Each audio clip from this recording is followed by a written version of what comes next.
Hello दोस्तों। अभी तक आपने सुना था कि ज्योतिबा फुले जी का विद्यालय में पुनः प्रवेश कैसे हुआ।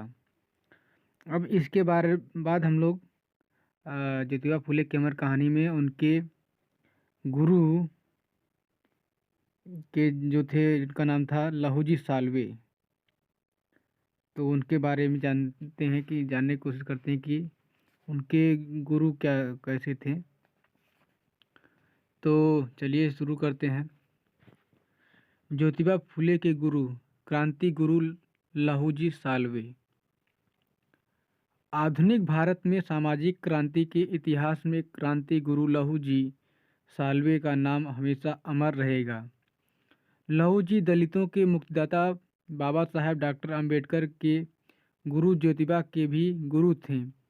ज्योतिबा ने शारीरिक परीक्षण के साथ ही क्रांतिकारी विचारों की प्रेरणा भी लहू जी साल्वे से ही ली। दुख की बात है कि सामाजिक परिवर्तन आंदोलन से जुड़े लेखकों ने भी लहू जी की तरफ विशेष ध्यान नहीं दिया। बाबा साहेब के गुरु ज्योतिबा को प्रचारित करना तो ठीक है, लेकिन ज्योतिबा ने जिन्हें अपना गुरु माना उनको भी उतना ही महत्व एवं सम्मान देना चाहिए। उस्ताद लहू जी साल्वे का जन्म अतिशूद्र समाज की मांग जाति में हुआ था। इतिहास में मनवादी समाज व्यवस्था ने लहू जी को कभी महत्व नहीं दिया। इसलिए इतिहास के बाबत महात्मा फुले कहते हैं कि ब्राह्मणों द्वारा लिखा गया भारत का इतिहास सच्चा इतिहास ही नहीं है। ब्राह्मणी इतिहास ने शूद्रों के इतिहास का नामो निशान खत्म कर दिया है। उन्होंने उच्च वर्णियों और उनके गुरुओं के नाम पर इतिहास को बदल दिया है। अस्पृश्यों के इतिहास को छुपाकर ब्राह्मणों का झूठा इतिहास बनाकर उनका गौरवगान किया गया है। अनायास ही ब्राह्मणों का महत्व बढ़ाया गया है। इतिहास में की गई हेरा फेरी की घटनाओं के सबूत आज ही मिलते हैं। कैसी विडंबना है कि लहू जी साल्वे का नाम महामना फूले के साहित्य के अलावा कहीं दिखाई नहीं देता। महाराष्ट्र के पुरंदर किले के नज़दीक पेठ गांव में 14 नवंबर 1794 में लहू जी का जन्म हुआ। शिवाजी महाराज के राज्य में लहू जी के पूर्वजों ने युद्ध में अपनी स्वाभिनिष्ठा और ईमानदारी के साथ कर्तव्य पालन किया। इस सेवार्थ शिवाजी महाराज ने साल्वे घराने को राउत की पदवी प्रदान की थी। शिवाजी के हिंदवी राज में किला संरक्षण की जिम्मेदारी मातंग समाज के शूरवीरों के जिम्मे ही थी। आज की भाषा में वह सच्चा देशभक्त घराना था। लहू जी के पिता राघो जी नर व्याघ्र के समान अत्यंत शक्तिशाली व्यक्ति थे, लेकिन पेशवा राज्य में उनका उपयोग सिर्फ हिंसक पशुओं की देखभाल के लिए किया गया, क्योंकि अछूतों की ताकत ब्राह्मणवादियों से देखी नहीं जाती थी। वे उन्हें सेना के दूसरों पद पर नहीं देख सकते थे। इससे उनका धर्म खतरे में पड़ जाता था। 1817 में अंग्रेजी सेना ने पूना के खड़की नामक लश्करी थाने में पेशवाओं पर आखिरी हमला किया, जिसमें पेशवा का सेनापति बापू गोखले रणभूमि छोड़कर भाग खड़ा हुआ। राघोजी अपने मांग, रामोसी, वहलर आदि जातियों के कुछ साथियों को साथ लेकर अंग्रेजों से लोहा लेते रहे, लेकिन अंग्रेजों की विशाल सेना के सामने राघोजी काफ़ी समय तक नहीं टिक सके। अंततः वह शहीद हो गए। राघोजी को मरते देख पूना का पेशवा बाजीराव द्वितीय युद्धभूमि से भाग निकला। ऐसे शूरवीर योद्धा थे लहू जी के पिता राघोजी। लहू जी ने अपने पिता से तलवार चलाना, डांड पट्टा, भाला फेंक, निशानेबाजी, बंदूक चलाना, घुड़सवारी, पर्वतारोहण, गनिमिकावा आदि कौशल का सैनिकी प्रशिक्षण प्राप्त किया था। देश का संरक्षण करना उनका एकमात्र उद्देश्य था। इसलिए विदेशी आक्रमण को रोकना ही स्वतंत्रता संग्राम की शुरुआत थी। वे अंग्रेज़ों को अपने पिता का हत्यारा मानते थे। अतः उनके विरुद्ध वे सशस्त्र युवा वर्ग खड़ा कर देना चाहते थे। 1822 में उस्ताद लहू जी ने पूना के शनिवारवाड़ा के गंजपेट इलाके में पहला अखाड़ा शुरू किया। उस अखाड़े में मलखंभ, तलवार चलाना, बंदूक चलाना, डांड पट्टा, नेमबाजी, गतकाफरी आदि कौशल का प्रशिक्षण दिया जाता था। स्वतंत्रता आंदोलन के लिए बहादुर रणबांकुरे तैयार किए जाते थे। लहू जी का अखाड़ा क्रांतिकारियों को तैयार करने का जैसे महाविद्यालय ही था। उस कालखंड में जातीयता, अस्पृश्यता, ऊंच नीच का प्रभाव बहुत अधिक एवं असहनीय मात्रा में था।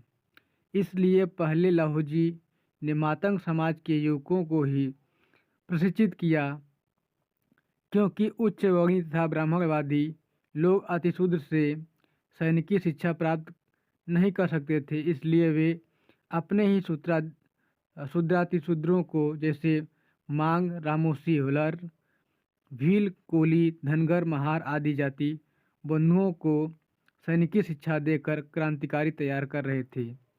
इन बहादुरों की बदौलत ही अंग्रेजी हुकूमत से लड़ते रहे। लेकिन कितने आश्चर्य की बात है, स्वतंत्र भारत के क्रांतिकारी इतिहास में क्रांतिकारी लहू जी के नाम तक का परिचय नहीं मिलता। 1857 के क्रांतिकारियों में लहू जी का लहू दर्ज नहीं किया गया। ऐसा अनर्थ क्यों? इसके लिए समाज व्यवस्था ही नहीं, इतिहास लिखने वाला मनवादी वर्ग भी जिम्मेदार है, क्योंकि सूरवीर और पराक्रमी समाज को दबोच कर रखना मनुवादियों की अटल धारणा है। इसलिए प्रत्येक मूल निवासी को इन सारी बातों का ज्ञान होना चाहिए। न जाने कितने अनाम योद्धा इस देश की खातिर काम आए, मगर इन क्रांतिकारियों के त्याग के स्थान पर ब्राह्मण इतिहासकारों ने उन्हें चोर डाकू लिखा, केवल इसलिए कि वे मांग नामक अछूत जाति के थे तथा देश की आज़ादी के साथ साथ अछूतों की आज़ादी के लिए भी जूझ रहे थे।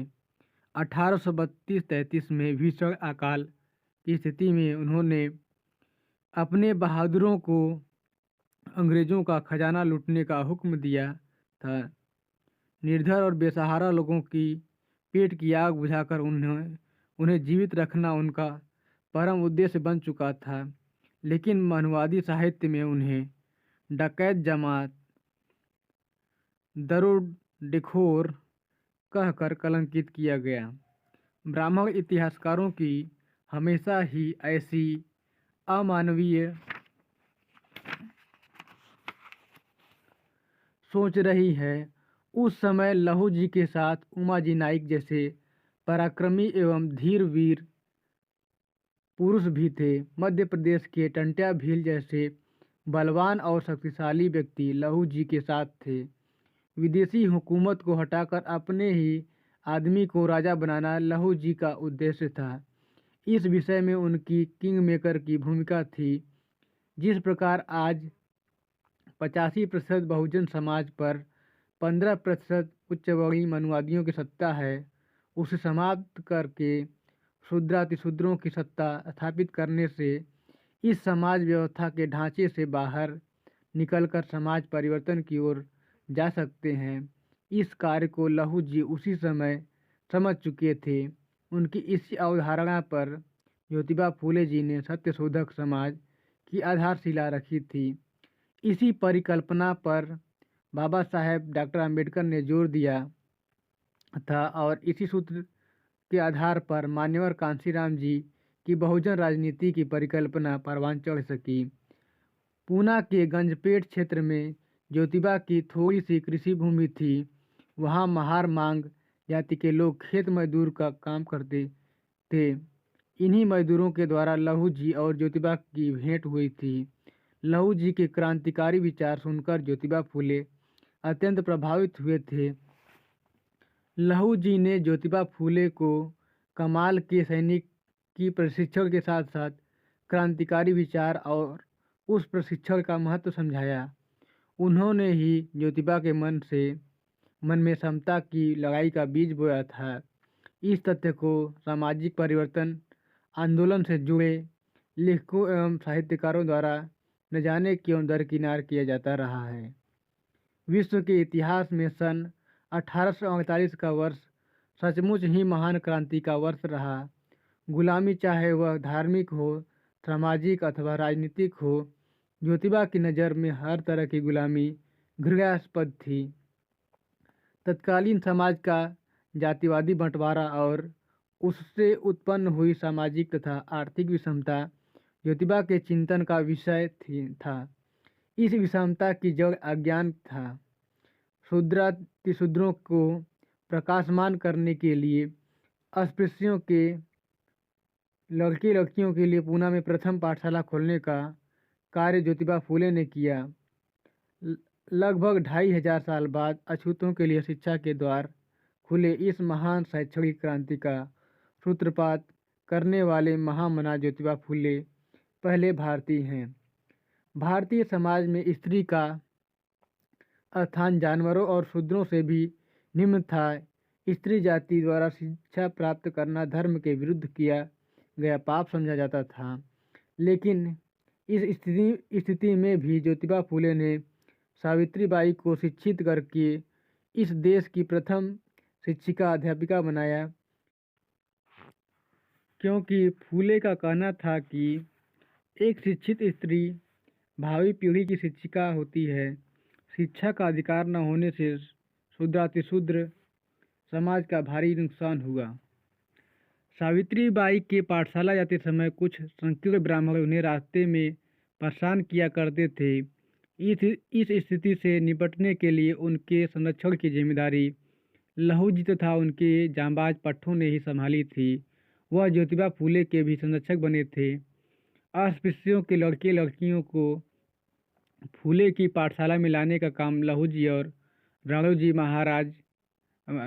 महार गायकवाड़ करते थे। अस्पृश्य बच्चों के माता पिता को शिक्षा के संबंध में सम्यक जानकारी देते थे। लहूजी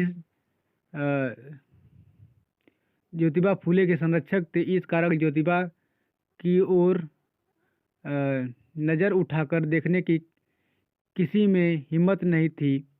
इसी कारण ज्योतिबा फूले सामाजिक क्रांति का कार्य निर्भय होकर करते थे। सारांश में कहें तो महामना ज्योतिबा फूले की सामाजिक क्रांति की लड़ाई में उस्ताद लहूजी साल्वे का अमूल्य योगदान रहा। यदि लहूजी और उनके शागिर्दों का डर न होता तो ब्राह्मण अपने विरुद्ध चल रहे ज्योतिबा के मिशन को देखते ही देखते तहस नहस कर सकते थे। ऐसा उस युग की सामाजिक परिस्थितियों के आधार पर कहा जा सकता है। ज्योतिबा फूले की पाठशाला में पढ़ने वाली मातंग समाज की पहली विद्यार्थी मुक्ता को पाठशाला लाने का काम भी लहूजी ने ही किया था। तीसरी कक्षा में पढ़ने वाली इस छात्रा ने उस समय के अछूतों की दशा देखकर महार मांग के दुखों पर आधारित अपना धर्म नामक निबंध लिखा था। इसमें उस वक्त का सामाजिक, आर्थिक, राजनीतिक, शैक्षणिक एवं धार्मिक स्थिति का मार्मिक वर्णन किया गया था। आज स्वतंत्रता के पश्चात भी उस बात की अनुभूति होती है। मुक्ता ने अपने निबंध में वेद और धर्म पर तीखे प्रहार किए। उनके मतानुसार ज्ञान रस या शिक्षा समाज को दिलासा देकर संघर्षित कर सकता है, मगर आज भी शिक्षा प्राप्त युवा ऐसी सोच से काफ़ी दूर दिखाई देता है। मुक्ता का वह निबंध अंग्रेजों की शैक्षणिक रिपोर्ट में गूंज उठा। आज भी पूना गजट और ज्योतिबा फूले के साहित्य में इस तथ्य के दर्शन हो जाते हैं। उस्ताद लहूजी उस स्थिति से अनभिज्ञ नहीं थे। मनवादी वर्ग द्वारा अस्पृश्यों के शोषण अन्याय लहूजी खुली आंखों से देख रहे थे। इससे उनका खून खौलता गया। उन्होंने वैचारिक क्रांति करने वाला योद्धा परख रखा था। इस समाज व्यवस्था को चीरते हुए सामाजिक क्रांति का कार्य ज्योतिबा फूले ने कर दिखाया। इसलिए ही उन्हें सामाजिक क्रांति का जनक कहा जाता है।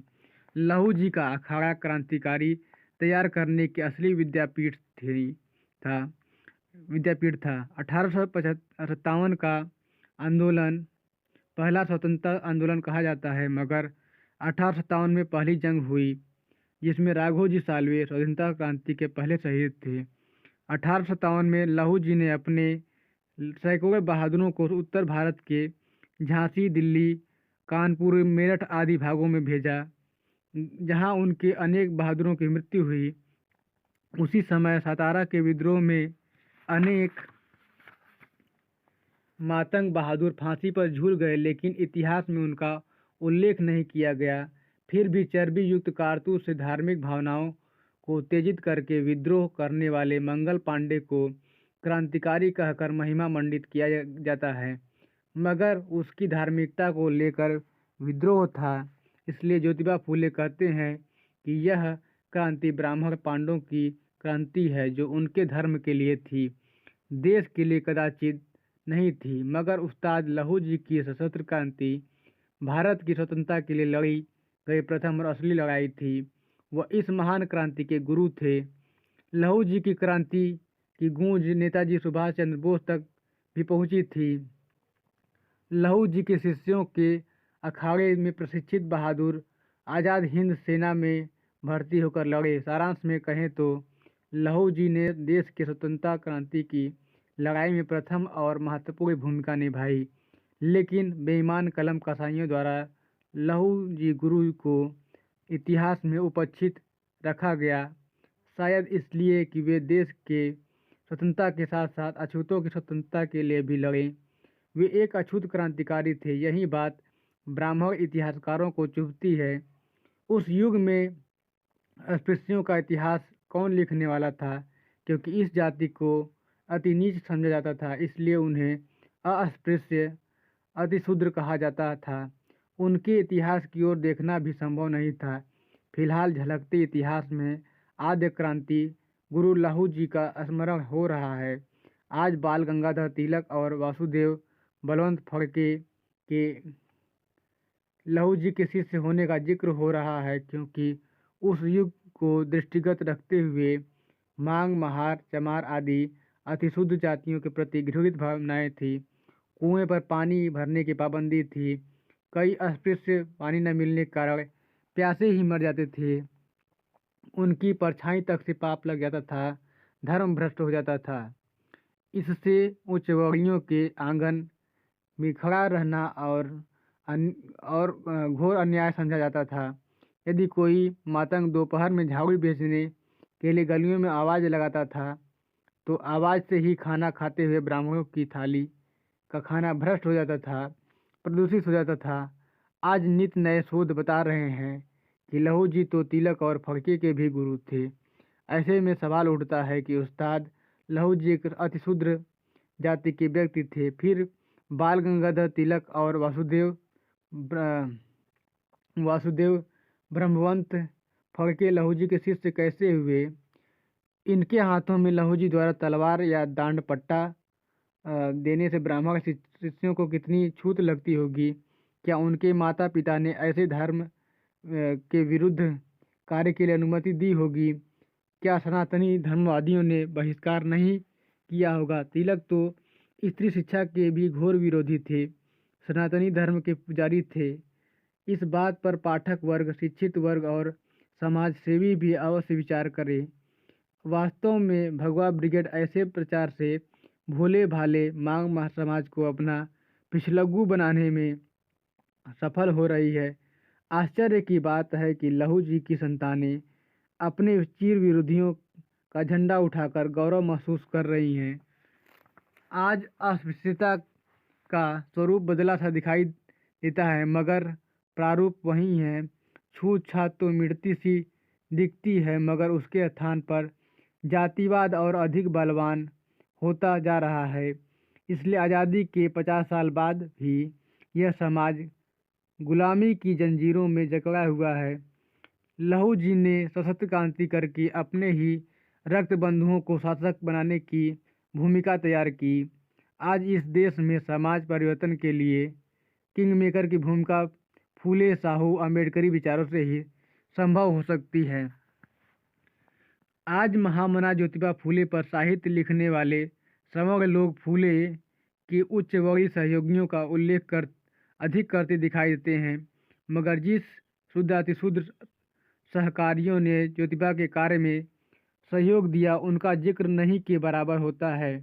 ज्योतिबा फूले के ग्रंथों के अलावा उस्ताद लहू जी का नामोल्लेख कहीं नहीं मिलता। इस देश के लिए क्रांति करने वाले वीरों का इस व्यवस्था ने सिर्फ स्वार्थ सिद्धि की वजह से उपयोग किया, उन्हें नाकाम करने के लिए बदनाम भी किया।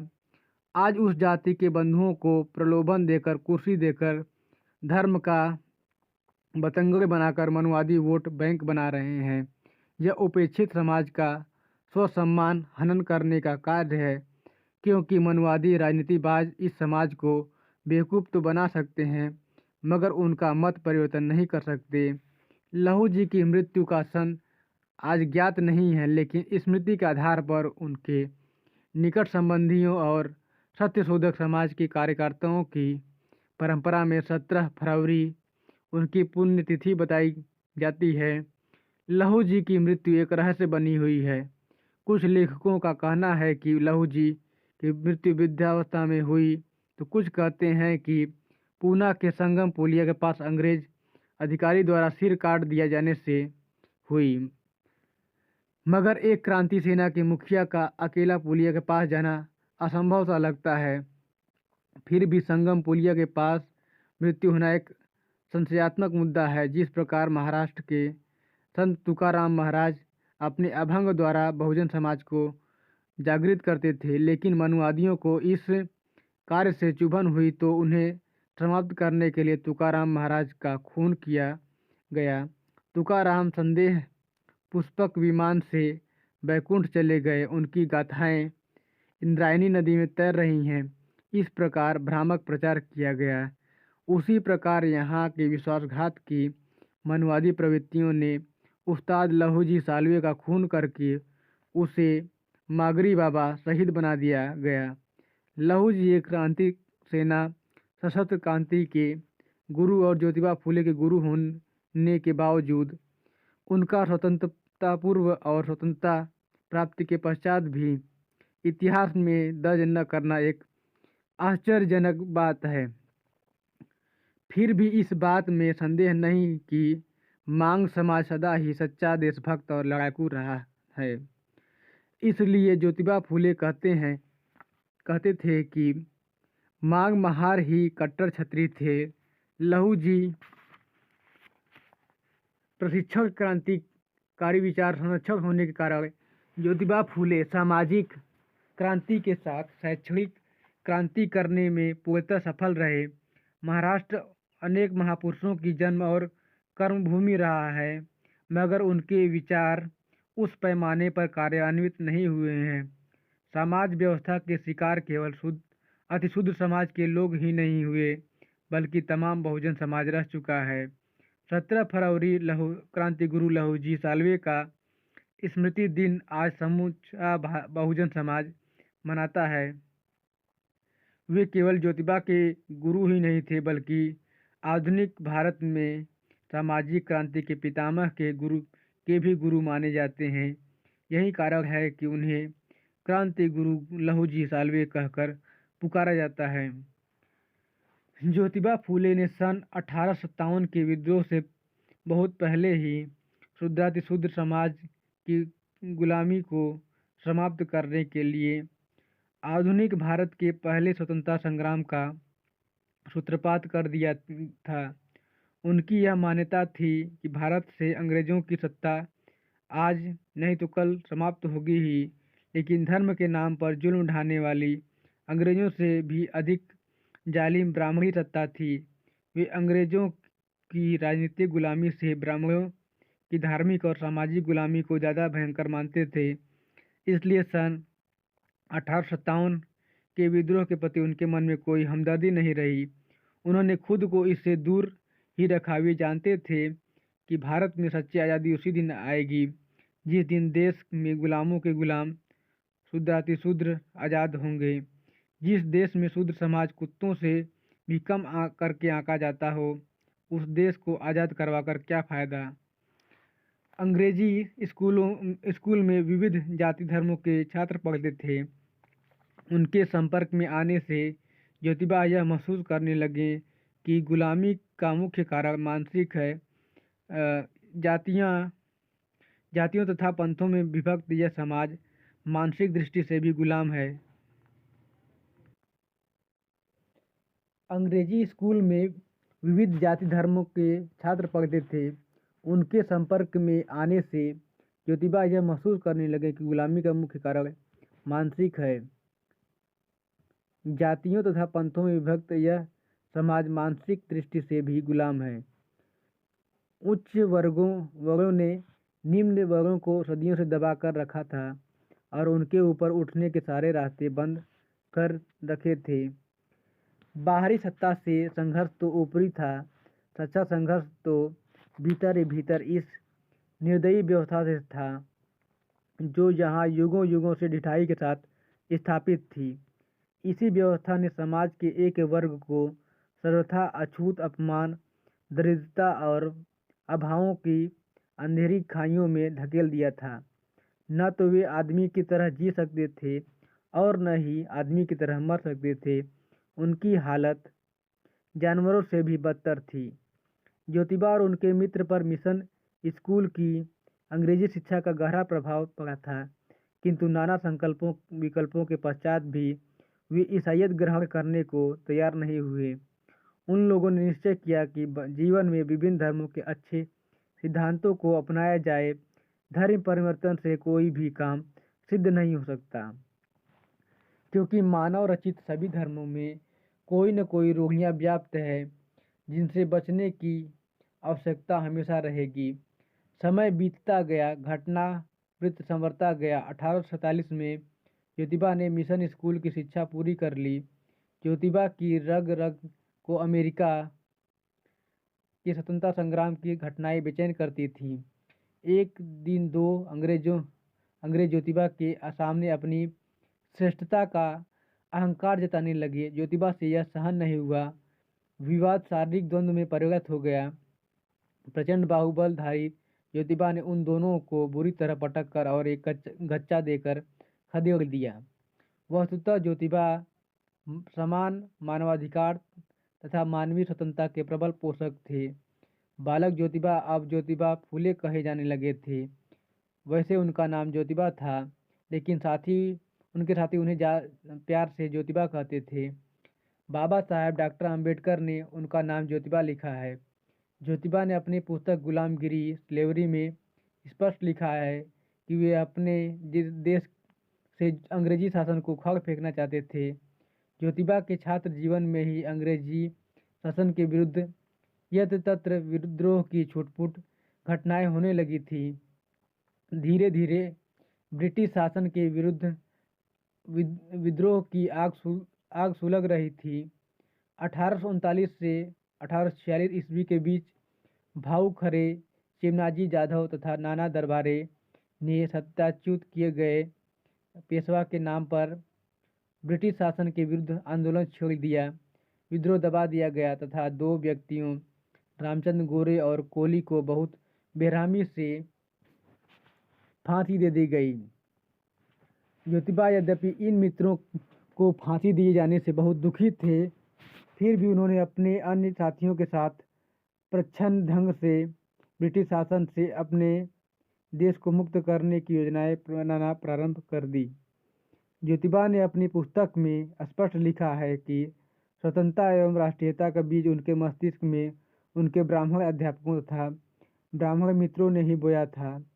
कैसी विचित्र विडंबना है कि जिस ब्राह्मण समाज ने अंग्रेजी राज के सपना में अपनी पूरी जान झोंक दी थी, वे ही आज अपना हित साधता न देख अंग्रेजों के विरुद्ध वातावरण तैयार करने में जुट गए थे। इसी कारण ज्योतिबा के मन में ब्राह्मण मित्रों द्वारा स्वतंत्रता एवं राष्ट्रीयता के नाम पर अंग्रेजों के विरुद्ध ज्योतिबा का मन मस्तिष्क तैयार किया गया था। समय बीतता गया। अपना गहन विद्याध्ययन करते हुए ज्योतिबा ने पूरी तन्मयता व लगन के साथ 1847 में मिशन स्कूल की शिक्षा पूरी कर ली। ज्योतिबा प्रथम श्रेणी में उत्तर हुए, इसलिए उनकी कीर्ति दूर दूर तक फैल गई। तब तक ज्योतिबा को उनकी कुशाग्र बुद्धि के कारण बहुत सारे लोग जानने लगे थे। मिशन स्कूल हाई स्कूल तक ही था। ज्योतिबा ने अपनी प्रतिभा का सिक्का जमा दिया था। मिशन हाई स्कूल की शिक्षा पूरी होने के बाद ज्योतिबा के पिताजी गोविंद राव चाहते थे कि ज्योतिबा एक अच्छी सी नौकरी कर लें। उस समय ज्योतिबा को बहुत अच्छी नौकरी मिल भी जाती, लेकिन ज्योतिबा ने नौकरी के चक्कर में बंधने और विलासितापूर्ण जीवन जीने से इनकार कर दिया। ज्योतिबा के अंदर दलितों, शोषितों, पीड़ितों को मुक्त कराने की ज्योति जल रही थी, जो ज्योतिबा को चैन से बैठने नहीं देती थी। ज्योतिबा का दर्द शोषित समाज का दर्द था। शोषित समाज को ऊपर उठाने के लिए वे दृढ़ संकल्प थे। रात दिन उनके मन में एक ही विचार चलता कि इस समस्या को जड़ से उखाड़ फेंकने के लिए आखिर क्या किया जाए, कौन कौन से तरीके इसके लिए कारगर साबित हो सकते हैं। वे इसी उद्योग बुन में खोए रहते। अक्सर देखा गया है कि जिस जाति में बालक जन्म लेता है, स्वाभाविक लगता है कि बड़ा होने पर वह बालक भी अपनी जाति और पिता के पेशे के अनुरूप ही कार्य करे, पिता के व्यवसाय में हाथ बटाए और परिवार की आर्थिक समृद्धि में हर संभव योगदान करे। लेकिन यहाँ ऐसा कुछ नहीं हुआ। ज्योतिबा ने परीक्षा उत्तीर्ण करने के बाद न तो पिता के काम में हाथ बटाने का निर्णय लिया और न पिता के कहे अनुसार सरकारी नौकरी करना ही उचित समझा। उनके आगे अपने भरण पोषण का सवाल अहम न था, बल्कि असलियत में तो उनका प्रादुर्भाव देश के महान प्रयोजनों की सिद्धि के लिए ही हुआ था। फिर उस दशा में वह अपने पुश्तैनी धंधे या फिर सरकारी नौकरी में कैसे बंद कर रख सकते थे। उनका मन तो पूर्ण रूपेण जनसेवा जैसे महान लक्ष्य के लिए समर्पित था। सरकारी नौकरी से बढ़कर वे समझते थे कि समाज के लिए कुछ रचनात्मक कार्य करके दिखाया जाए, क्योंकि नौकरी से कहीं अधिक पैसा तो वे अपने पैतृक धंधों से कमा सकते थे। ज्योतिबा ने मिशन स्कूल की शिक्षा में न सिर्फ पढ़ना लिखना सीखा, बल्कि विद्यालय में रहते हुए व्यावहारिक बातों को भी निकटता से जाना। मिशन स्कूल में ज्योतिबा के 3 घनिष्ठ मेधावी मित्र थे, जो ब्राह्मण थे, लेकिन वे निर्धन थे। उनके हृदय में दलितों के प्रति आदर व सम्मान था। वे तीनों मित्र चाहते थे कि दलितों और महिलाओं को भी पढ़ने लिखने का अवसर मिले। ज्योतिबा इन मित्रों के साथ देश प्रेम की चर्चा भी किया करते थे और अपने देश को अंग्रेजों से मुक्त कराने के लिए सोचा करते थे। लेकिन जब ज्योतिबा हिंदू समाज की संपूर्ण व्यवस्था का अध्ययन करने लगे तो उनकी धारणा पूरी तरह बदल गई।